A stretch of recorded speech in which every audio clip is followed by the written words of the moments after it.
اور مفلس و گدا ہے سو ہے وہ بھی آدمی. جو شخص مفلس ہے، جس کے پاس پیسہ نہیں، جس کے پاس دولت نہیں، وہ بھی انسان ہے. اس کی اس معاشی کم حیثیتی کو ہم اس کو انسانیت سے خارج نہیں کر سکتے. ہم یہ نہیں کہہ سکتے کہ یہ شخص مفلس ہے، غریب ہے، یا یہ شخص بھکاری ہے، فقیر ہے، بیگر ہے تو یہ انسان نہیں. نذیر یہ کہتا ہے کہ وہ بھی انسان ہے. زردار ہو یا بے نوا، دولت مند، زردار، زر دولت کو کہتے ہیں، پیسے کو کہتے ہیں.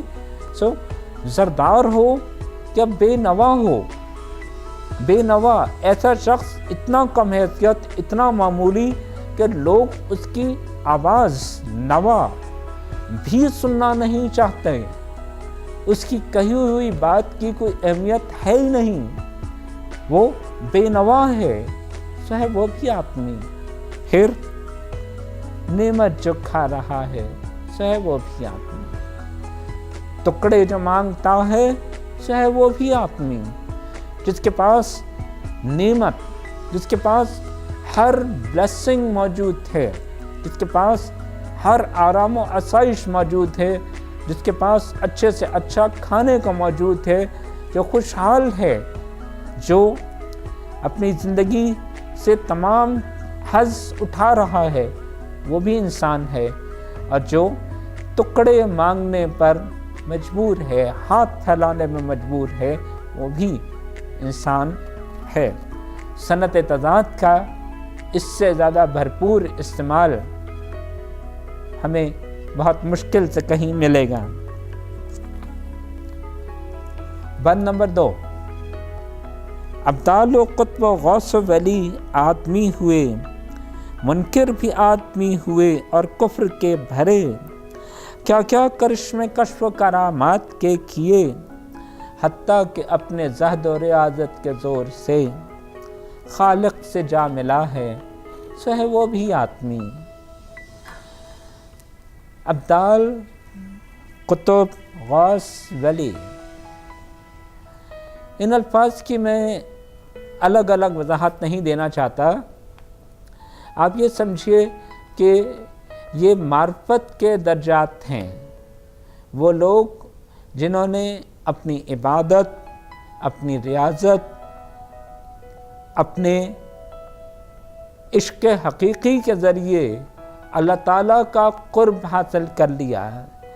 They became the blessed men of God، جو اللہ کے برگزیدہ بندے بن گئے، جنہوں نے اپنی زندگیاں اللہ کے لیے وقف کر دیں، جن کو آپ بزرگان دین کہتے ہیں، ولی اللہ کہتے ہیں، جو ہمارے پیر و مرشد ہیں، انتہائی بزرگ بڑی ہستیاں، ابدال ہیں، غوث ہیں، ولی ہیں، وہ بھی انسان ہیں.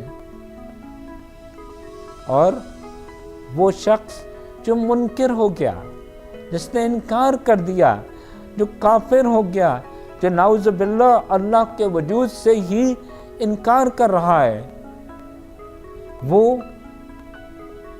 ایک مشرک ہے، کافر ہے، برا ہے، لیکن اس کے باوجود انسان ہے. آپ اس شخص سے بھی انسانیت نہیں چھین سکتے کہ جو اس بدترین درجے پہ پہنچ گیا کہ اللہ کے وجود کا انکار کر دیا. اگر آپ سے اس سے انسانیت چھین لیں تو پھر آپ اس سے توبہ اور درست صراط مستقیم، سیدھے راستے، اللہ کے راستے کا آپشن بھی چھین رہے. اس لیے نذیر انسان کو اس کے اس دینی یا اخلاقی نظریے کے حوالے سے اس کو جو مرضی کہیں، لیکن وہ اس کو کہتا انسان ہی ہے۔ کیا کیا کرشمے کشف و کرامات کے کیے۔ کشف لفظی طور پہ جان لینا، اصطلاحی طور پر کوئی ایسی بات جان لینا، معلوم ہو جانا جس کا معلوم ہونا عقلی طور پہ یا نیچرل سائنسز کے اصولوں کے تحت ممکن نہیں۔ کسی کے دل کی بات جان لینا، کسی کے مستقبل ماضی کی بات جان لینا، وہ کشف ہے۔ کوئی ایسی بات، اور یہ بھی یاد رکھیے کہ کشف اللہ کا کسی بندے پر کرم ہوتا ہے کہ وہ اللہ تعالیٰ اپنے کسی محبوب بندے کو وہ بات بتا دے، اس کے دل میں وہ بات پہنچا دے کہ جو ویسے جاننا یا معلوم ہونا ممکن نہیں۔ یہ تصور کہ انسان کشف حاصل کر لیتا ہے، کرامت کوئی حاصل کر لیتا ہے، کہ وہ کوئی میریکل حاصل کر لیتا ہے کہ لوگوں کی روحانی یا دنیاوی دنیا بدل جاتی ہے۔ آپ نے سنا ہوگا کہ کسی بزرگ کی دعا سے کسی کو شفا مل گئی، کسی بزرگ نے ہاتھ رکھ دیا تو تمام پریشانیاں دور ہو گئیں، کوئی بیمار ٹھیک ہو گیا۔ یہ کرامت ہے، میریکلز ہیں۔ لیکن نظیر یہ کہتا ہے کہ یہ اللہ کی اپنے بندوں پہ کرامات، اور وہ لوگ جو یہ کشف و کرامت کرتے ہیں وہ بھی دراصل انسان ہی ہیں۔ وہ کسی انسانیت کے بلند ترین درجے پر پائے ضرور ہیں، لیکن ہیں انسان ہی۔ اور پھر حتیٰ کہ اپنے زہد و ریاضت کے زور سے خالق سے جا ملا ہے، سو ہے وہ بھی آدمی۔ زہد و ریاضت، عبادت، کوشش، اپنی تمام زندگی کو اللہ کی راہ میں وقف کر دینا، ریاضت، اس کے احکامات کی 100% پابندی، اللہ تعالیٰ کی رضا اور خوشنودی کے لیے اپنی زندگی کی تمام ضروریات کو چینلائز کر دینا، زہد و ریاضت، ہر اس کام سے رک جانا کہ جو اس نے منع کیا ہے، اور ہر وہ کام کرنا جس کا حکم اللہ تعالیٰ نے دیا ہے، وہ زہد و ریاضت ہے کہ اپنی زندگی کو، اپنے آپ کو مکمل طور پہ اللہ کی رضا کے لیے متعین کر دینا، زہد و ریاضت، اور اس کا انعام خالق سے جا ملا ہے، سو ہے وہ بھی آدمی۔ دیکھیے یہ تلمیح ہے منصور حلاج کی،